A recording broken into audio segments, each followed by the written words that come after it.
Assalamualaikum warahmatullahi taala wabarakatuh. Salam sejahtera, salam Ramadan kepada semua para penonton sekalian. Terima kasih kepada anda yang terus setia bersama kami dalam program Suara Kita Hak Kita. Saya Syaril Serabuddin, seorang diri hari ini sebagai pengacara. Rakan saya Fazli ada tugasan lain. InsyaAllah kita doakan beliau berjaya dalam tugasan beliau. Dan hari ini memang kita dah beberapa hari menjengah dalam bulan Ramadan. Jadi kita bersiaran sejam lewat pukul 10 sebab kita nak beri ruang kepada tetamu dan juga kru-kru kami juga di RTM untuk menunaikan solat sunat tarawih. Alhamdulillah kepada para penonton pun yang mungkin baru saja pulang dari masjid, dari surau. Alhamdulillah sama-sama kita rehatkan minda sekejap, tahu informasi semasa sebab ini penting juga. Hak-hak anda sebagai pengguna kita nak bawakan sebab tajuk kita hari ini adalah mencari bersih dan halal di bulan Ramadan. Kita tahu bila dah masuk bulan Ramadan ini, kita biasalah petang-petang ke bazar cari makanan, dan juga ada yang mungkin ada pendapatan lebih sikit bawa anak isteri ke restoran halal. Jadi pemilihan restoran-restoran penting untuk sama-sama kita tahu adakah makanan yang kita makan itu betul restorannya ada sedia halal ataupun tidak. Jadi ini antara beberapa perkara yang kami nak kongsikan bersama anda bersama dengan dua tetamu, seorang di pihak JAKIM dan juga seorang lagi di Kementerian Kesihatan Malaysia, nak berkongsi kepada anda semua mengenai mencari halal dan bersih di bulan Ramadan. InsyaAllah anda yang mungkin nak telefon kami, biasa taliannya 0322823043. Okey, itu taliannya, anda boleh telefon kami, dan paling senang sekali SMS ataupun SMS pula dah Facebook. Mana pun nak SMS. Facebook kami di Suara Kita Hak Kita. Kita dah muat naik satu kenyataan di sini, jadi anda boleh tanya soalan, insya-Allah kita akan ajukan bersama dengan tetamu selepas ini. Baik, kita nak berehat seketika. Selepas ini kami akan teruskan persoalan-persoalan mengenai mencari bersih dan halal di bulan Ramadan selepas ini.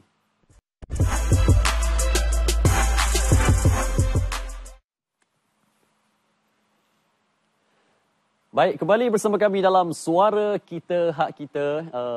Tuan-tuan puan-puan yang baru saja pulang tarawih, boleh merehatkan diri sekejap, duduk, mungkin boleh makan manisan. Sama-samalah kita nak, orang kata, sambil-sambil kita beribadah, informasi-informasi semasa yang kami nak kongsikan ini diharap dapat membantu anda semua juga dalam pada nak mendepani hari-hari pada bulan Ramadan ini. Baik, tadi saya dah kongsikan kita akan bersama dengan dua tetamu, jadi saya sangat bertuah hari ini atas kesempatan dua tetamu ini. Kita nak ucapkan terima kasih kepada, di sebelah saya adalah Encik Badruzzaman Abdul Rahim sebagai Ketua Penolong Pengarah Bahagian Keselamatan dan Kualiti Makanan Kementerian Kesihatan Malaysia. Assalamualaikum. Waalaikumsalam warahmatullahi Alhamdulillah, terima kasih ya di bulan Ramadan sudi untuk bersama kita malam ini.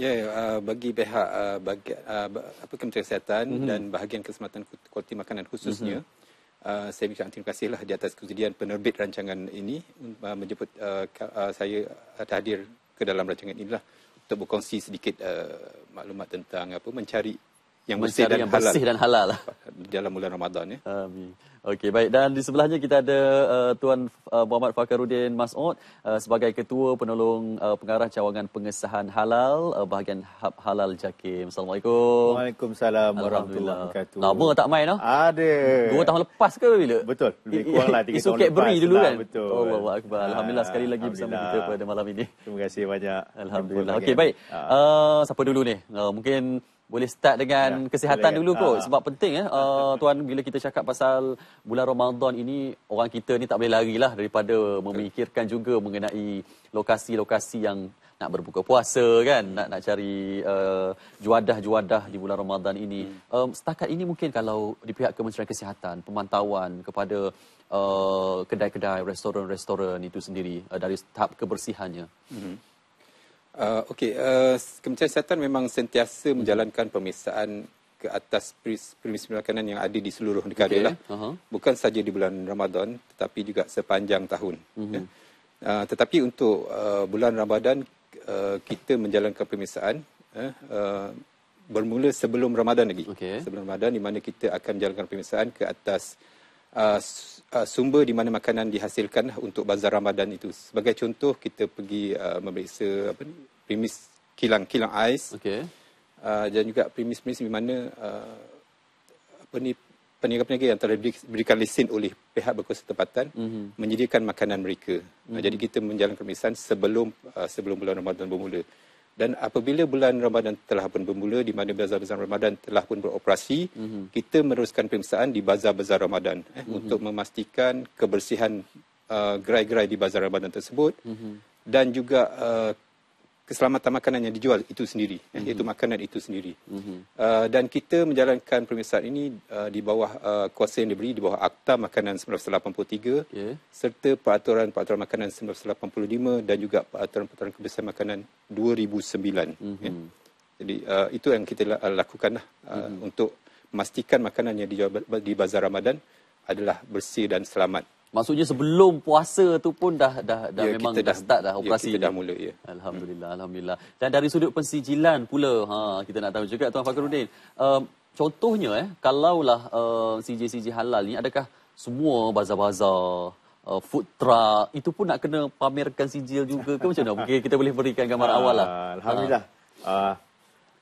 Yang menarik ni, pensijilan halal ni orang kata sepanjang tahun. Sepanjang tahun. Tapi maknanya lebih menarik apabila nak sampai Ramadan.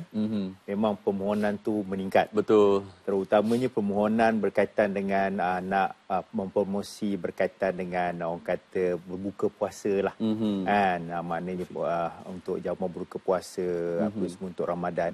Dan permohonan ni meningkat dan kalau misal kata tadi tanyaan perlu ke misal kata food truck, bazar Ramadan, apa semua. Jadi sebenarnya buat masa ni permohonan pensijilan halal tidak wajib. Tapi secara voluntary lah. Tapi kita galakkan. Dia ada keperluan-keperluannya tertentu lah. Tapi lebih utama yang bahagian hak halal berjakim menasihatkan. Kalau kita ni orang kata nak mencari premis-premis makanan, contohnya kita nak buat buka puasa lah di hotel ataupun di restoran-restoran sekarang banyak Betul. Pertama pastikan mempunyai logo halal yang diiktiraf kita dan ada sijil halal yang orang kata masih valid lah. Jadi sebelum begitu tanya dulu. Jangan dah duduk makan baru tanya ada halal ke tidak. Jadi apabila kenapa seperti yang dari Kementerian Kesihatan maklumkan tadi, kita melihat tu bukan hanya dari segi aspek orang kata bahan mentah, itu utama, ayamnya, dagingnya, sembelih ataupun tidak, bahan sumber lain, keadaan restoran pekerja itu sendiri. Jadi semua itu mencakupi keperluan pensijilan itu. Jadi separuh orang kata, kalau kata yang tak ada logo halal tu macam mana? Itu maknanya kalau tak ada logo halal tu orang kata kita tidak mengetahui bagaimana perolehan bahan-bahan mentah yang kritikal tadilah. Jadi kita tak nak mencari yang halal tu fardu.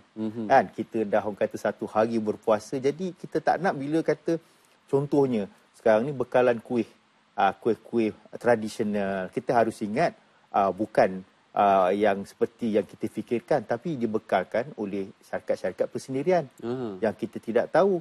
Kemungkinannya penyediaan tu oleh orang warga asing yang kita tidak ketahui adakah mereka memahami keperluan halal tu, bagaimana pencampuran, tempat penyimpanan dan sebagainya.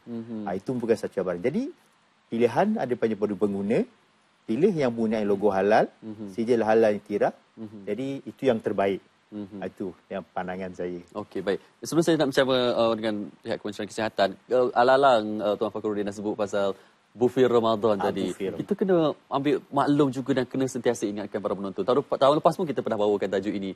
Perkataan buffet Ramadan itu sendiri pun kita kena faham istilahnya. Tak semestinya bila hotel, restoran letak je buffet Ramadan, maka restoran itu halal. Mungkin dari sudut itu penekanannya. Betul. Kalau mengikut Akta Perihal Dagangan, apabila kita ingin menawarkan kepada pengguna yang menyatakan bahawa produk itu halal, contoh terutamanya nak dekat di bulan Ramadan ni, penawaran buffet Ramadan dia bukannya orang kata sesuka hati kita boleh menggunakannya.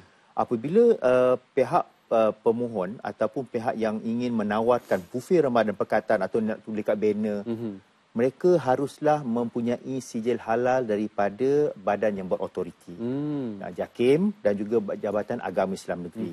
Kalau tidak, dia tidak dibenarkan menggunakan perkataan buffet Ramadan ataupun berbuka puasa. Tidak boleh. Sebab ia merujuk kepada makanan tersebut ingin dijual kepada orang Muslim. Jadi maknanya syaratnya kalau ingin buffet Ramadan mesti ada sijil halal yang sah sahaja. Jadi bila tuan-tuan perempuan kalau kita kat luar sana pengguna, Bila nak pergi, ada je mengatakan buffet Ramadan, tanya, sijil halal ada tidak? Jadi untuk makluman juga, sekarang ni memang penguatkuasa di bahagian hak halal JAKIM memang orang kata sentiasa memantau dalam bulan Ramadan ni. Sesiapa yang kata buat banner buffet Ramadan di mana premis, haruslah berhati-hati jika mesti ada sijil halal yang diiktiraf.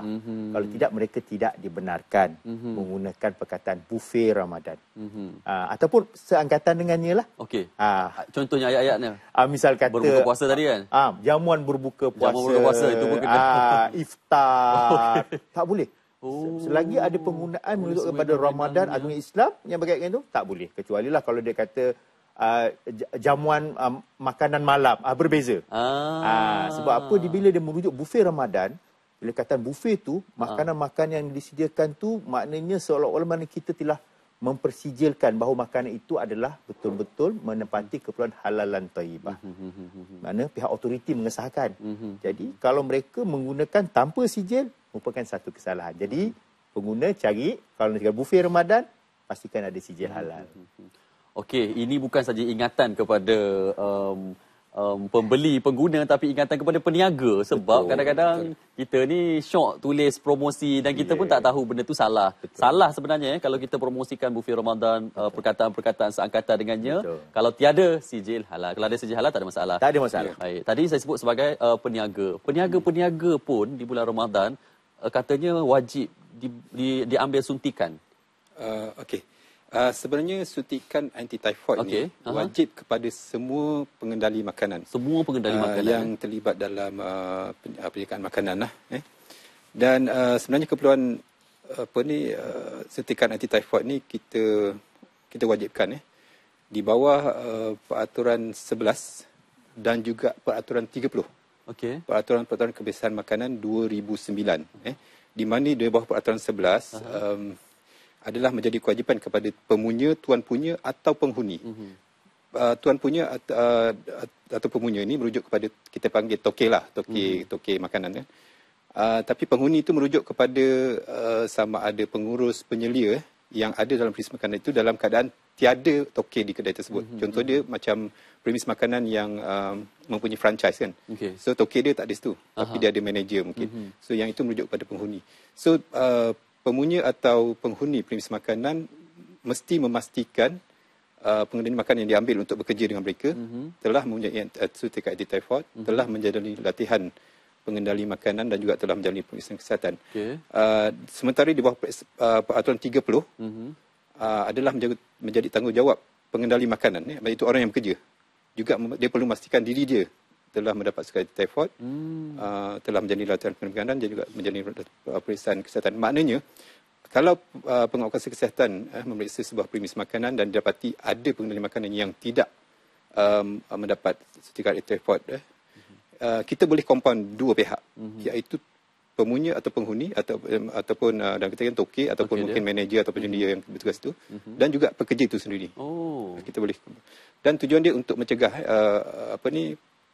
penyakit typhoid atau sebenarnya demam pialu lah. Kita biasa panggil sebagai demam pialu daripada merebak. Sebab penyakit ini boleh merebak melalui makanan atau minuman yang dicemari dengan kuman typhoid ini. Dan yang kita bimbangi adalah mereka yang telah dijangkiti dengan kuman ini tetapi mereka tidak menunjukkan simptom penyakit demam typhoid tersebut. Maknanya dia nampak sihat. Dia sihat tapi sebenarnya dia pembawa. So itu yang kita bimbang. Sebab itu kita wajibkan suntikan anti-typhoid ini. Apa yang pengguna boleh tahu untuk mereka tahu kedai tu pekerja-pekerjanya ada suntikan, adakah perlu dipamerkan sijil ataupun kena tanya ke? Kewajipan untuk mempamerkan bukti bahawa pengendali makanan telah menjalani sertifikat anti-typhoid tidak dinyatakan dalam peraturan kesihatan 2009. Tetapi sebagai pengguna apa yang penting, pertama sekali yang penting dia kena memastikan premis makanan tersebut ada dalam keadaan bersih. Itu yang pertama. Yang kedua, pengendali makanan itu sendiri menjaga kebersihan diri mereka lah. Maknanya pertama sekali kita tengok dari segi pakaian, pakaian adakah mereka memakai pakaian pelindung, apron, penutup kepala, kasut yang bersih, pakaian yang bersih, dan juga mereka menerima makanan dengan tanpa menyentuh secara langsung, maknanya tak guna tangan secara langsung, sama ada gunakan penyepit ataupun senduk dan sebagainya. Dan juga mereka tidak mengamalkan perkara-perkara yang boleh menyebabkan pencemaran kepada makanan. Contoh dia mengorek hidung, batuk ke arah makanan, batuk, kan, ataupun merokok, meludah dan sebagainya lah. Itu antara perkara yang kita perlu perhatikan. Memang agak susahlah kita nak pastikan dia dah menjadi nak tahu tu, tapi yang penting itu kita lihat dari segi kebersihan itu sendiri. Dan akhir sekali makanan itulah macam mana makanan itu dihidangkan, sama ada bertutup ataupun tidak, dan makanan yang berisiko tinggi, contoh dia makanan yang dibuat daripada santan, contoh dia gulai dan sebagainya, dihidangkan dalam keadaan panas. Dan juga tiada kesan urungan, tak ada urungan, kesan urungan lalat dan sebagainya lah. Maknanya premis tersebut bebas daripada makhluk-makhluk perosak seperti lalat, tikus dan sebagainya. So ini antara perkara yang penting kita boleh perhatikan. Tapi memang susahlah kita nak pastikan dia dah menjalani. Kecuali kalau berani boleh tanyalah. Jangan pula pergi. Dah habis suntikan kan belum? Kata nak jangan masuk. Tapi betul, kebersihan tu sangat penting. Sebab kadang-kadang kita ni tengok harga murah. Kita pergi kedai tengok harga murah. Tapi sebenarnya kebersihan dulu. Kalau harga murah pun, tapi kalau kotor, at the end kena bayar benda lain pula nanti. Okey, baik. Tuan, kita nak dengarkan pandangan orang ramai seketika mengenai isu bersih dan halal ni sebelum kita ajukan soalan seterusnya. Jom.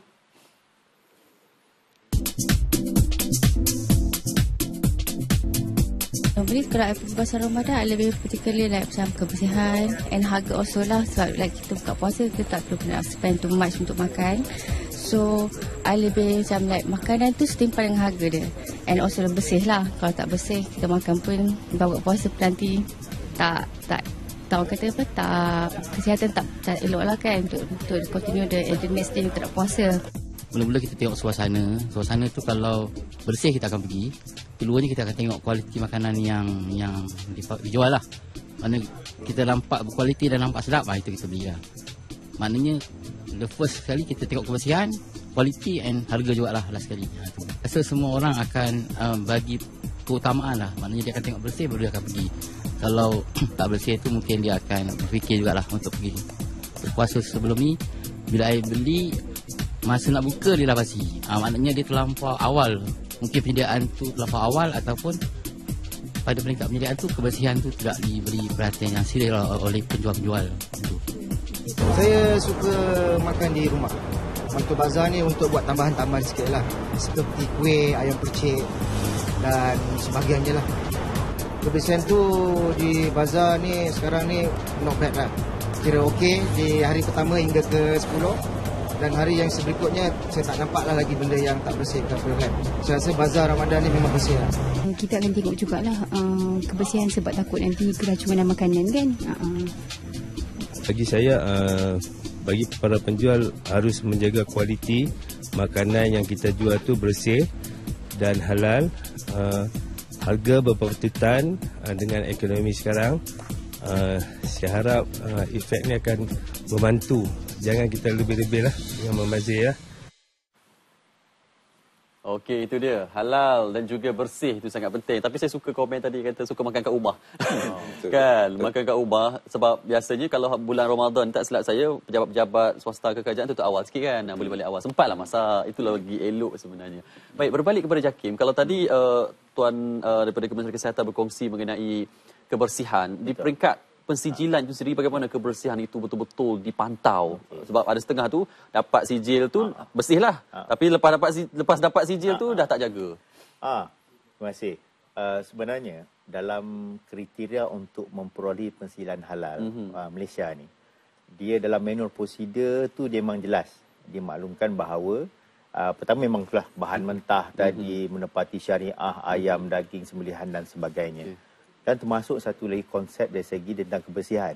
Itu memang salah satu kriteria dia. Itu yang pihak bahagian Hafalah Jakim memang bekerja rapatlah dengan orang kata Kementerian Kesihatan dalam memastikan mereka ni memenuhi keperluan tersebut. Jadi maknanya kalau mereka yang dah memperoleh logo halal Malaysia itu, kebersihan itu memang kita titik beratkan. Jadi kalau misal kata yang di luar sana tiba-tiba jumpalah kata mungkin dia pakai logo halal tapi tengok kebersihan meragukan ataupun orang kata menyedihkan. Jadi itu boleh kita lihat sama ada sijil halal atau yang pakai itu orang kata tidak valid ataupun penipuan berlaku. Sebab sepatutnya tidak berlaku. Sebab apa? Orang kata contoh misal kata berlakunya tentang pelanggaran berkaitan dengan kesihatan, Kementerian Kesihatan, dia akan memberi kesan kepada pensijilan halal mereka. Jadi kemungkinan besar sijil halal tu boleh digantung kerana melanggar keperluan tadi. Jadi berkaitan dengan pensijilan halal tadi, dia bukan selama-lamanya. Dia ada pemantauan.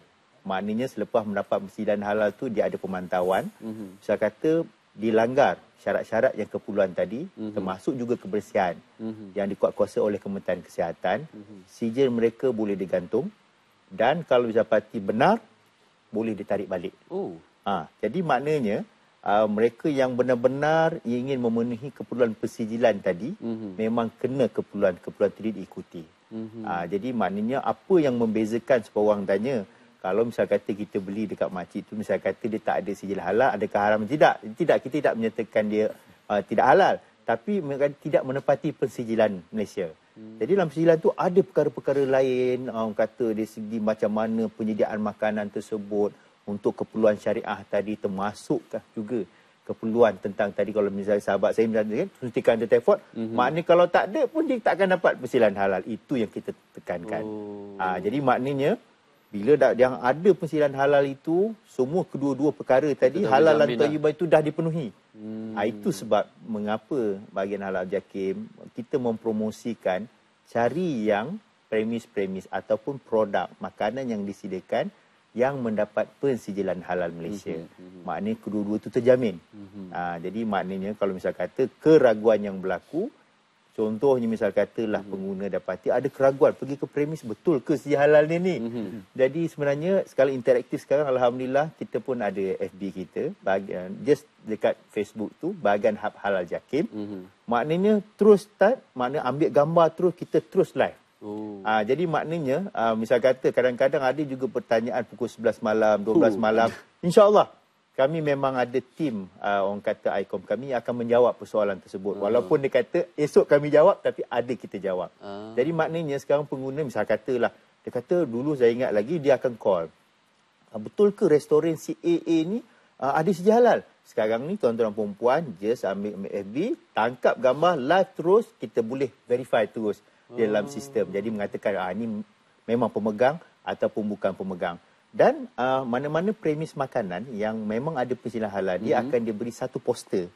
Poster ni dia mengandung RFID lah. Maknanya orang kata satu lagi QR code. Maknanya tuan-tuan perempuan boleh download apps JAKIM. Kita akan scan di situ, dia akan detect ada nama syarikat, tempat. Kalau misal kata penipuan berlaku, dia ada dia punya orang kata GPS yang kata ya benar, ini bukan. Jadi sistem ni akan cara satu pemantauan bagi orang kata pengguna lah. Jadi itu antara lah part tadi. Dan kaitkan tadi, memang kalau misal kata premis itu tidak bersih, tidak selamat, tidak akan memperolehi pensijilan halal Malaysia. Alhamdulillah. Jangan lupa muat turun apps JAKIM. Baik, tadi kita banyak cerita pasal premis lah. Baik, kita cerita juga pasal bazar dan juga mungkin kedai-kedai yang bersifat sementara. Sebab kita tahu kalau bulan Ramadan ini banyak sangat tempat-tempat yang peniaga-peniaga one off lah, sebulan je berniaga untuk bulan Ramadan saja. Dari sudut itu saya boleh jamin lah, rasa sijil pun biasanya tak ada. Suntikan pun kalau pekerja-pekerja sementara itu rasa pun tak ada juga. Dari sudut itu JAKIM dan juga Kementerian Kesihatan memantau bazar-bazar yang bersifat sementara bulan Ramadan saja ni. Seperti saya katakan tadi, memang kita memantau lah premis-premis makanan yang berada di bazar Ramadan ini. Dan seperti saya cakap tadi, kita pantau sebelum bulan Ramadan lagi di peringkat sumber, dan juga kita jalankan pemeriksaan di bazar Ramadan itu sendiri. Dan kebiasaannya kita menjalankan pemeriksaan bersama pihak berkuasa tempatan lah, yang mengeluarkan lesen kepada peniaga di bazar Ramadan tersebut. Dan memang kita lihat segala aspek yang perlu dipatuhi lah, dari segi kebersihan premis makanan tersebut, dari segi kebersihan pengendalian makanan, kebersihan pengendali makanan itu orang yang bertugas di gerai tersebut, dan juga makanan itu sendiri. Dan sebagai tambahan kepada aspek kebersihan yang penting, saya juga ingin membawa satu isu, iaitu tentang label makanan. Di mana pada bulan puasa ramai peniaga bermusim yang akan menjual kuih raya sebagai contoh, kuih raya. Dan saya nak tekankan di sini tentang keperluan label untuk kuih-kuih raya yang dijual. Dan kalau kita lihat di Bazar Ramadan ada juga mereka yang menjual kuih-kuih raya ni. Kuih-kuih raya yang dijual mesti ada label. Mengikut Peraturan 11 di bawah Peraturan Makanan 1985. Di mana 4 perkara asas yang penting yang perlu ada pada label makanan adalah nama sebutan-sebutan makanan itu. Contoh dia kalau keripik pisang, dia kena letak nama keripik pisang. Itu contoh mudah lah kan. Kedua, nama dan alamat pengeluar atau penghilang. Maknanya siapa yang buat tu dia mesti nyatakan nama dia. Sama ada kalau dia tak ada syarikat, dia letak nama dia lah.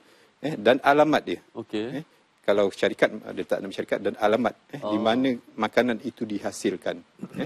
Dan juga senarai ramuan. Dan yang keempat adalah berat bersih. Berat bersih atau isi padu bersih. Saya tekankan kepentingan label ini terutamanya sekiranya berlaku apa-apa kesan kesihatan akibat pengambilan makanan tersebut, ia akan memudahkan kita punya pegawai berkuasa untuk menjalankan siasatan, untuk mencari siapa sebenarnya pengeluar makanan tersebut. Jadi cuba kita bayangkan kalau makanan itu tidak ada label, tak ada label, dan pada resit yang ada pada peniaga, maknanya mungkin peniaga tu beli daripada pengeluar, tapi resit tu cuma tulis cash je. Okey. Dia tak ada alamat apa. Jadi memang pegawai penyiasat kita takkan dapat cari siapa pengeluar makanan tersebut. Itu sebab kita kata penting label, dan kepada pengguna Kementerian Kesihatan suka hendak menasihatkan supaya tidak membeli makanan-makanan yang tidak berlabel ini. Kalau dalam lain kita boykot lah, sebab kita tak ada jaminan kalau berlaku apa-apa kita boleh cari siapa pengeluar dia. Dan kita tak boleh kenakan tindakan ke atas pengeluar tersebut. Betul. Itu yang penting. Kuih raya banyak betul ni. Ya, betul. Betul. Itu kalau orang kata makanan berpaket lah. Ya. Paket. Kalau makanan-makanan jenis lauk pauk semua ni. Lauk pauk itulah yang saya cakap tadi, kita kena pastikan dia dihidangkan dalam keadaan bertutup, bertutup, dan kalau perlu dipanaskan. Dan sebagai tambahan kepada apa yang saya sebutkan tadi, awal tadi, selepas dia beli, bawa balik ke rumah, seelok-eloknya sebelum makan tu panaskanlah dulu makanan tersebut. Sebab kita tak tahu pukul berapa disediakan makanan tu. Betul, tentang sahur tadi. Itulah. Itu pun benda yang penting lah, yang perlu diberikan oleh peniaga. Jangan sediakan makanan terlalu awal lah. Dan sebelum dia makan, amalkan apa yang kita panggil lihat, hidu dan rasa lah. Lihat, hidu dan rasa. Okey. So itu yang kita punya tips kepada pengguna lah. Okey, baik. Banyak lagi tips yang tuan nak kongsikan. Baik, berbalik kepada pihak JAKIM mengenai isu bazar ni.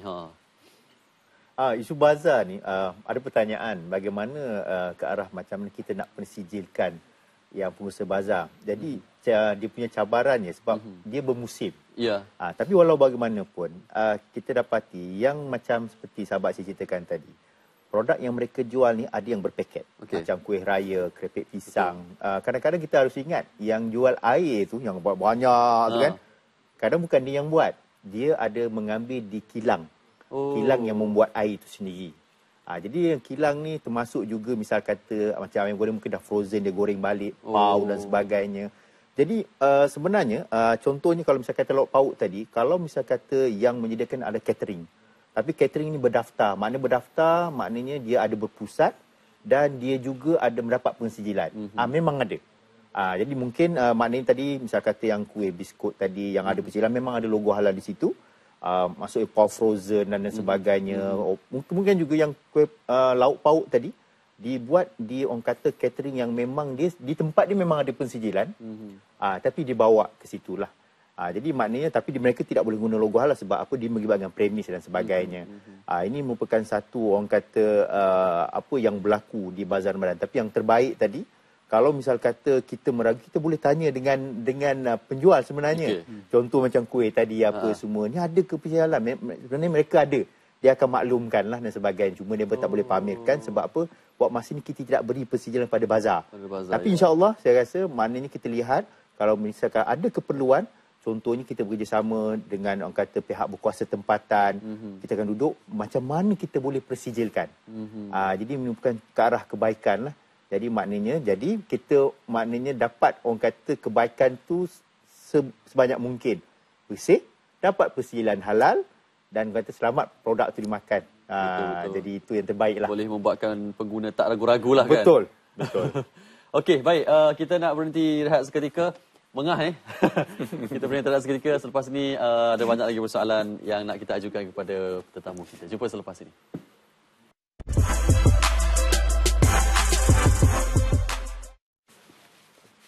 Okey, kembali bersama kami dalam program Suara Kita, Hak Kita, dan kita masih lagi bersama dengan dua orang tetamu, Encik Badruzzaman Abdul Rahim, Ketua Penolong Pengarah Bahagian Keselamatan dan Kualiti Makanan, dan juga kita ada Tuan Fakaruddin Mas'ud, Ketua Penolong Pengarah Cawangan Pengesahan Halal Bahagian Hub Halal JAKIM. Baik.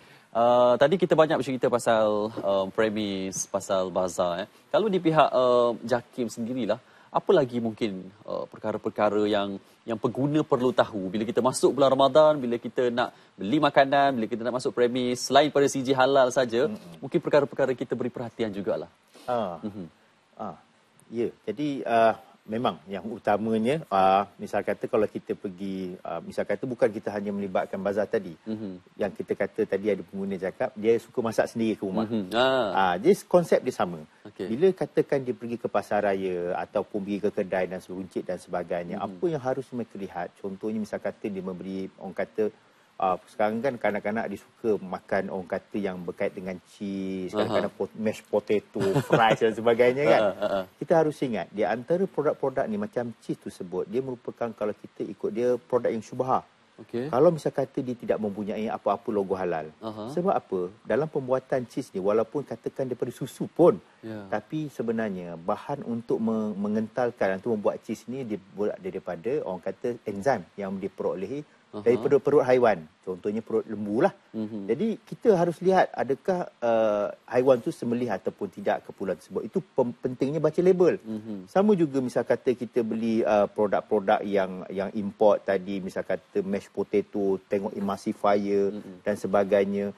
Jadi perkara-perkara ini kita harus lihat. Yang lain-lain tu maknanya macam mana. Misal kata orang yang walaupun kita beli ayam katakan tadi, kata ayam di pasar raya, pastikan yang terbaik ni ayam yang dah dibungkus. Sebab apa, dalam dibungkus tu dia ada logo halal, labeling dan sebagainya, mudah. Jadi kita risau kalau misal kata ayam-ayam ni kita tak tahu daripada mana terutamanya. Misal kata kalau di pasar-pasar dan sebagainya, kita khawatir perkara tersebut. Jadi maknanya walaupun kita nak masak sendiri ni, kita harus juga memastikan daripada orang kata siapa yang menjual, di mana kita beli, itu merupakan satu integriti. Maknanya walaupun kita kata yang pengguna cakap, tak apalah ini tanggungjawab pihak berkuasa lah. Tapi kita sebagai pengguna, kita ada tanggungjawab. Mencari sesuatu, mencari halal tu tanggungjawab. Jadi maknanya, pertama tengok siapa yang menjual. Integriti dia, siapa yang menjual, keadaan tempat dia jual. Logo halal tersebut. Kan? Betul tak logo halal ni? Kan dia kata ni logo halal tulis sendiri. Macam mana? Jadi perkara-perkara itu sebenarnya, kita ni sebagai pengguna, kita harus juga memainkan peranan.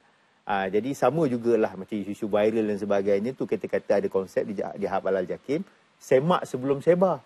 Kan? Kita semak sebelum sebar. Tak nak viral, ni baru-baru ni kata ada contoh-contoh tentang buah kurma. Kan? Itu bercerita. Viral buah kurma kata sekian-sekian, kurma ini gini-gini. Jadi maknanya kita harus lihat di situ, jangan terus pastikan benar-benar betul ataupun tidak, rujuk pada pihak berkuasa. Yang terbaik tadilah kalau tak ada interaktif, semua saya rasa dalam X masing-masing, dalam phone masing-masing ada FB. Tanya bahagian Hak Halal JAKIM, benarkah perkataan begini-gini. Jadi kita tak nak yang cerita-cerita yang bertahun-tahun lepas berkisah balik semula. Dalam viral, contohnya baru-baru ni kurma, baru-baru ni tentang ayam. Baru-baru ni tentang berbagai-bagai isu. Jadi pentingnya pengguna, orang kata memahami hak. Bila cakap hak pengguna tu, hak dia kena bertanya. Yang bertanya yang benar. Baik. Semak sebelum sebar. Baik.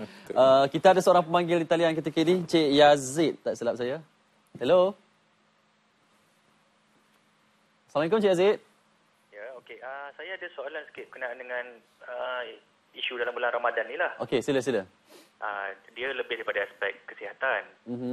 Apa yang kita lihat saban tahun, bila ada bazar Ramadan, kita nampak begitu ramai peniaga-peniaga baru, muka-muka baru daripada tahun sebelumnya lah. Okay. So, macam saya perhatikan kadang ni peniaga baru ni kebanyakannya orang muda, peniaga muda. Which is bagus lah untuk tingkatkan sumber ekonomi pendapatan mereka. Cuma saya perasan mereka cuma mengabaikan dari segi kesihatan, kebersihan. Kebersihan juga Okay. Kadang-kadang tak pakai cap, tak pakai glove. So saya macam kita wondering lah, adakah peniaga-peniaga yang baru muncul ni setiap tahun ni, adakah mereka diberi macam kursus, mengikuti kursus, ada sesi penerangan, ada sesi kursus bersama KKM ke apa ke, ataupun mereka just ada modal, ada apa je dia orang berniaga. Mana pemantauan dari segi kebersihan tu? Cik Aziz, kalau anda ke pasar, ke bazar, kalau tengok yang tak bertutup semua ni, beli ke tak rasanya? Memang tak belilah. Tak beli memang cuma, macam tu Cuma masalahnya kita, satu lagi cadangan saya, ada tak macam on the spot punya pegawai daripada KKM yang kita boleh adu terus? Sebab kadang-kadang ni kita tak adalah macam nak pergi online, nak pergi portal, baru nak ajukan aduan. Saya rasa kalau ada macam booth, macam beat, macam polis buat beat polis tu kan, beat untuk pegawai KKM, kita mengadu terus. So impact dia lagi macam gerun sikit lah kalau peniaga tu nak mengabaikan aspek kebersihan tu. Okey, baik. Terima kasih banyak Cik Aziz. Okey. Nak bagi satu soalan jadi dua soalan dah. Okey, KKM dululah. Tentang peniaga-peniaga yang berniaga di Bazar Ramadan ini. Khusus sebenarnya sebelum mereka mendapat lesen daripada pihak berkuasa tempatan, mereka telah disyaratkan untuk memenuhi keperluan-keperluan yang ada di bawah Peraturan Kesihatan Makanan 2009 lah, iaitu sebagai saya tadikan tadi, dia perlu menjalani suntikan typhoid, menjalani latihan dan menjalani pemeriksaan kesihatan. Jadi kalau dah cukup ketiga-tiga syarat itu, biasanya pihak berkuasa tempatan akan mengeluarkan lesen kepada mereka lah. Okey. Cuma tentang pemantauan, memang kita buat pemantauan, tapi memang kita tidak mampu nak untuk menjalankan pemeriksaan ke setiap bazar Ramadan pada setiap hari. Namanya kita nak pergi semua bazar Ramadan pada setiap hari, memang kita tak mampu sebab dari segi kekangan kaki tangan. Jadi selebihnya terpulang kepada pengguna. Maknanya kalau pengguna tengok premis tersebut kotor, pengenali makanan dia memang pengotor, so kita boycott je lah, tak payah beli. Tak payah beli daripada premis tersebut. Dan boleh buat aduan, boleh buat aduan. Yang paling bagus kita buat aduan kepada pejabat kesihatan daerah yang terdekat, dan ataupun kalau agak malas lah nak pergi ke pejabat kesihatan daerah, kita boleh buat aduan melalui laman web www.moh.spab.gov.my. So ini aduan melalui laman web ataupun kita ada Facebook kita, Facebook Bahagian Keselamatan dan Kualiti Makanan. Boleh masuk kepada facebook.com/BKKMHQ. BKKM Bahagian Keselamatan dan Kualiti Makanan HQ. HQ merujuk pada headquarters lah. Okay. So itu kita punya Facebook. Itu yang mudah lah kalau rasa agak keberatan nak pergi ke pejabat kesihatan daerah.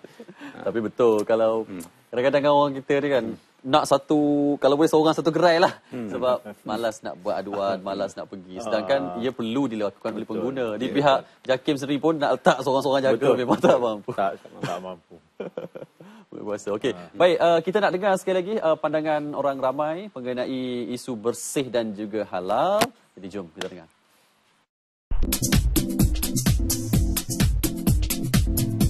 Sepanjang bulan Ramadan, memang ada tawaran tu banyak lah kan, di hotel ataupun mana-mana event untuk majlis berbuka puasa ni.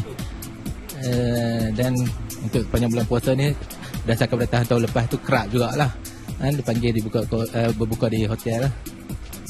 Sebelum saya dapat jemputan ke apa-apa dan sebagainya, buffet dan sebagainya, saya akan lihat yang pertama hotel apa. Yang tu saya akan nilai. Kalau memang saya dah maklum dah hotel, jenis-jenis hotel ni memang yang dia orang dia makanan yang halal, saya akan pilih lah. Kalau yang saya tidak berapa nak pasti halal ataupun tidak, saya curiga, saya tak akan penuhi lah jemputan tu lah ke buffet tu. Kalau pergi kepada bazar Ramadan, of course penjualnya semuanya Muslim, ya. And then yang kedua, kalau restoran, kita akan pastikan restoran yang kita pergi tu ada CJ halal ataupun penyediaan restoran-restoran yang Muslim. Ada setengah tempat tu dia memang dah ada CJ halal, seperti hotel-hotel yang terkemuka tu dah memang ada CJ halal dia. So kita memang dah tahulah rating dia tu dah memang ada halal punya. Okey, baik. Terima kasih kepada yang memberikan pandangan seketika tadi. Baik, duk sembang-sembang dengan Cik Bat tadi, katanya nak beri fokus pasal food truck. Sebab sekarang ni food truck pun dah jadi satu fenomena. Macam-macam makanan, macam-macam jualan mengenai food truck. Dan kalau nak dikatakan premis pun, premis tetap jugalah kan kalau nak kira food truck ni kan. Dari sudut food truck ni, ada sesuatu yang lain ke daripada bazar biasa? Kalau kita lihat sekarang sudah banyak PBT yang menetapkan kawasan khas untuk peniaga food truck berniaga. Sebagai contoh, kalau di Putrajaya di mana saya bertugas, memang ada satu tapak khas untuk peniaga food truck berniaga. Dan mereka ini juga tertakluk kepada Akta Makanan 1943 dan peraturan terbawahnya, termasuklah peraturan kebersihan makanan 2009 di mana antara syarat utamanya adalah mereka juga perlu mendaftar food truck mereka dengan Kementerian Kesihatan. Dan pendaftaran ini sangat mudah, percuma. Boleh dibuat melalui laman web Fosim Domestic, FOSIM DOMESTIC, Fosim Domestic .moh.gov.my. So mereka boleh mendaftar secara percuma dan mudah melalui talian. Dan sebenarnya untuk memastikan peniaga food truck ini mematuhi kehendak-kehendak kebersihan dan keselamatan makanan, kita juga ada memperkenalkan skim persijilan bersih, selamat dan sihat ataupun ringkas dia BESS. Dan dan memang kita buka juga kepada food truck, bukan saja kepada restoran, medan selera dan sebagainya, kita juga buka kepada food truck.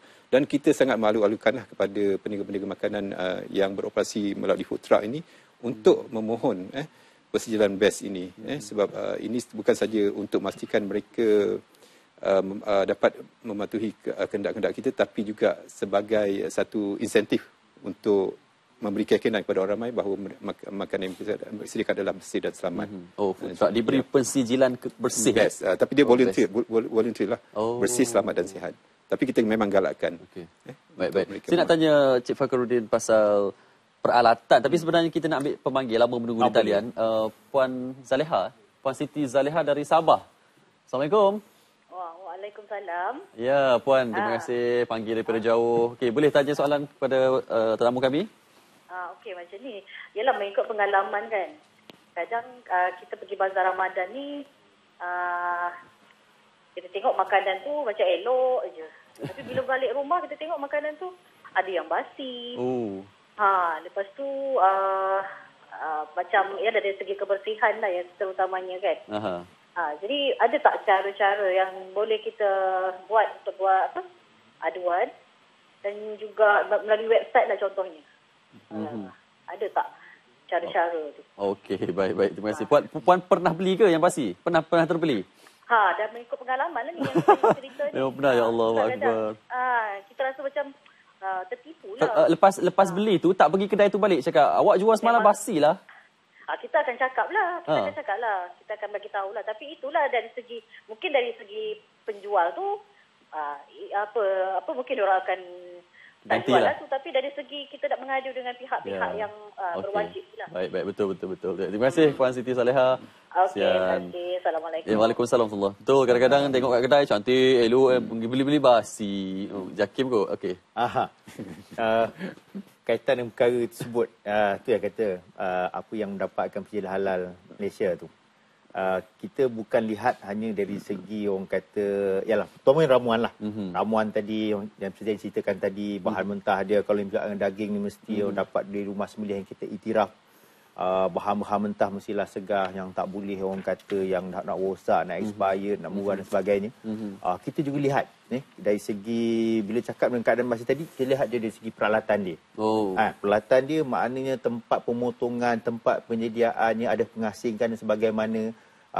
Lepas tu yang contohnya baru-baru ni isu pasal brus kan. Pernah kita dapati mereka menggunakan, beli di kedai hardware, brus cat itu untuk disapu kuning telur kepada tart, kepada kuih-kuih yang memerlukan orang kata shining tadilah. Mereka tak perasan brus tu pula, brus yang digunakan adalah brus daripada bulu khinzir. Ya Allah.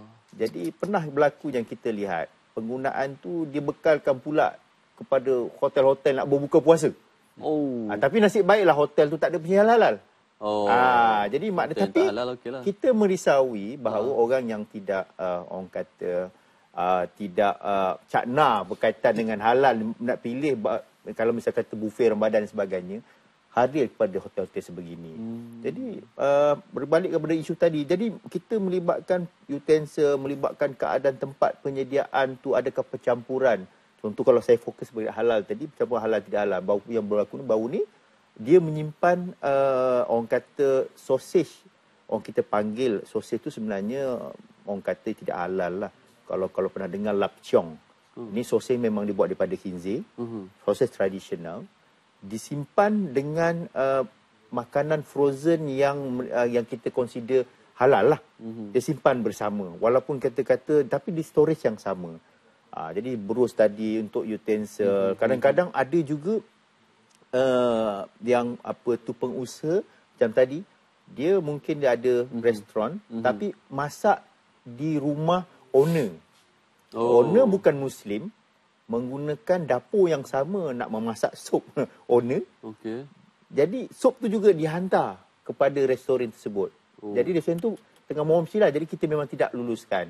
Sebab apa kekhawatiran berlakunya orang kata cemar silang lah. Daripada kalau misalnya kata dia masak sup daripada yang bahan tidak halal tadi, dicampurkan sekali. Jadi ini antara yang orang kata harus diperhalusi. Dan tu kenapa yang kita nak kalau pengguna di luar sana carilah premis ataupun kalau misalnya bazar sekalipun yang kalau misalnya kata menjual produk yang memang disahkan mempunyai pensijilan halal Malaysia. Kita dah pastikan. Termasuk juga bukan hanya di tempat tu, cara dia bawa pula pengangkutan tadi. Macam mana pengangkutan tadi dan kebersihannya pertama, percampuran ataupun tidak, kita tak nak malam bawa daging tak halal, siang bawa yang halal. Sama konsep macam food truck diceritakan tadi. Food truck tu. Jadi kami pernah ada bagi untuk food truck, ada beberapa food truck jadi untuk fast food yang pasal yang kata ada promotion. Jadi maknanya mereka dia syaratnya mesti ada halal eksekutif, halal komiti ditubuhkan, kawalan bahan mentah dan sebagainya lah. Itulah antaranya yang kita buat. Baik, alalang tuan dah sebut pasal peralatan di pihak Kementerian Kesihatan pun katanya peralatan diberi perhatian sebab kalau bazar seminggu, sebulan, mesti kebanyakannya tak bawa balik kan, tinggal je dekat situ. So dari sudut itu macam mana? Tak ada. Sebenarnya kalau kita perhatikan, kebanyakan bazar Ramadan adalah tapak lapang. Di mana tak ada kemudahan pun untuk disimpan peralatan. Jadi memang dalam kes macam ni memang mereka tak ada pilihan lah. Mereka perlu membawa balik peralatan tersebut. Cuma yang penting bila bawa balik peralatan tu, mereka kena pastikan peralatan itu dibersihkan dengan secukupnya, dengan sebersih-bersihnya. Sebab peralatan itu akan digunakan pada setiap hari kan. Sama ada untuk memasak ataupun untuk menghidang makanan. Jadi memang dari segi peralatan, ini antara perkara yang dititik beratkan lah.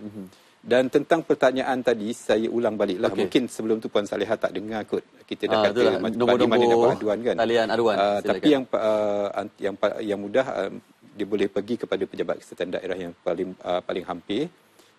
Ataupun tadi saya sebut tentang satu laman web, tapi mungkin agak panjang, tapi yang mudahnya adalah melalui Facebook lah. facebook.com/bkkmhq, iaitu Bahagian Keselamatan dan Kualiti Makanan HQ Headquarters. So boleh buat aduan di situ. InsyaAllah kita akan jalankan pemeriksaan susulan lah. Mungkin sebelum tu kita dah buat pemantauan, tapi mungkin tapi melalui pemeriksaan aduan tersebut mungkin kita akan buat langkah tambahan. Mungkin kita akan ambil sampel makanan untuk memastikan makanan tersebut adalah selamat atau tidak. Kecepatan tindak balas tu kalau kita boleh cakap selepas mereka hantar aduan tu? Kalau melalui pejabat kesihatan daerah ataupun itu yang paling cepat. Sebab yang menjalankan pemeriksaan adalah mereka pegawai kuasa yang bertugas di pejabat kesihatan daerah. Tapi kalau melalui Facebook pun boleh cepat. Cuma kita akan terpaksa salurkan perkara itu kepada pihak Jabatan Kesihatan Negeri dan Jabatan akan menyalurkan kepada pihak berkesan. Di mana lokasi aduan dilaporkan lah. Jakim sendiri, aduan-aduan macam mana lagi yang memudahkan penonton? Yang pertama tadi memang clear lah dalam Facebook yang terbaru, yang terbaik. Telefon pun boleh 8892 5000. Macam kecepatan, apa yang kami buat siasatan, kita punya KPI dalam masa 24 jam selepas suatu aduan tu dibuat, kita akan siasat dulu. Kadang-kadang 24 jam kita siasat. Sebab apa, kadang-kadang ada yang bersifat lebih kepada kompetitor perlawanan ada penjualan. Jadi kita siasat dulu. Ada sebab memang orang kata betul-betul asli. Jadi maknanya dalam tempoh 2 bulan kita buat, jadi maknanya terus orang kata kita akan pergi ke tempat kejadian tu untuk kita semak ada kebenaran berlaku ataupun tidak. Jika berlaku kebenaran terus kita akan bersama dengan KPDNKK untuk misalnya kata kalau ia melibatkan penggunaan logo halal, mungkin kita di situ boleh orang kata buat satu rampasan dan sebagainya, ataupun penyalahgunaan logo halal dan sebagainya. Jadi maknanya orang kata dari segi siasatan tu memang kita buat segera untuk memastikan, sebab ini melibatkan orang kata kepentingan pengguna, terutamanya berkaitan dengan hal haram. Jadi kita tidak mahu orang kata pengguna di luar sana terus merasa ragu dan sangsi sebab ini melibatkan umum dan sebagainya. Jadi maknanya dan alhamdulillah kita sebenarnya di setiap negeri melalui Jabatan Agama Islam Negeri pun mereka ada di pejabat masing-masing. Jadi maknanya kalau tadi kecepatan tadi, maknanya kalau misal kata benda tu berlaku di Johor, dia boleh terus dia menghubungi Jabatan Agama Islam Johor. Jadi maknanya misal kata dia berlaku, dia terus contohnya di Muar, di Jabatan Agama Islam Muar akan buat siasatan seterusnya. Jadi maknanya orang kata part of that kita ada dalam masa 24 jam kita akan buat siasatan. Sama ada orang kata aduan ini adalah betul-betul asli ataupun lebih bersifat mentarilah orang kata perlawanan competition di antara perlawanan competition. Ada juga macam tu kedai sebelah lapor supaya pergi semak kedai sebelah. Betul. Persaingan. Alhamdulillah. Baik, yang penting semak sebelum semak. Semak sebelum semak. Jangan viralkan dulu. Kadang-kadang itulah JAKIM terpaksa buat siasatan daripada hasil viral. Tak best lah macam tu kan. Baik, kita hantar aduan awal-awal ke pihak JAKIM. Baik, muzik dah bunyi dah, menandakan kita dah melaporkan tirai. Terima kasih banyak-banyak kita ucapkan kepada Tuan Muhammad Fakaruddin Mas'ud dan juga Tuan Badrul Zaman Abdul Rahim, pihak JAKIM dan juga KKM. Moga-moga apa yang dikongsikan beliau, mereka semua dapat memberi informasi berguna kepada kita semua, dan semoga bulan Ramadan kita pun dapat kita lalui dengan penuh berjayalah, ibadah kita hebat dan juga perkara-perkara yang melibatkan makanan pun kita sama-sama berikan perhatian. InsyaAllah selamat berpuasa, selamat beribadah di bulan Ramadan. Kita jumpa lagi pada minggu hadapan. Saya Syarul Sarafuddin. Assalamualaikum warahmatullahi wabarakatuh.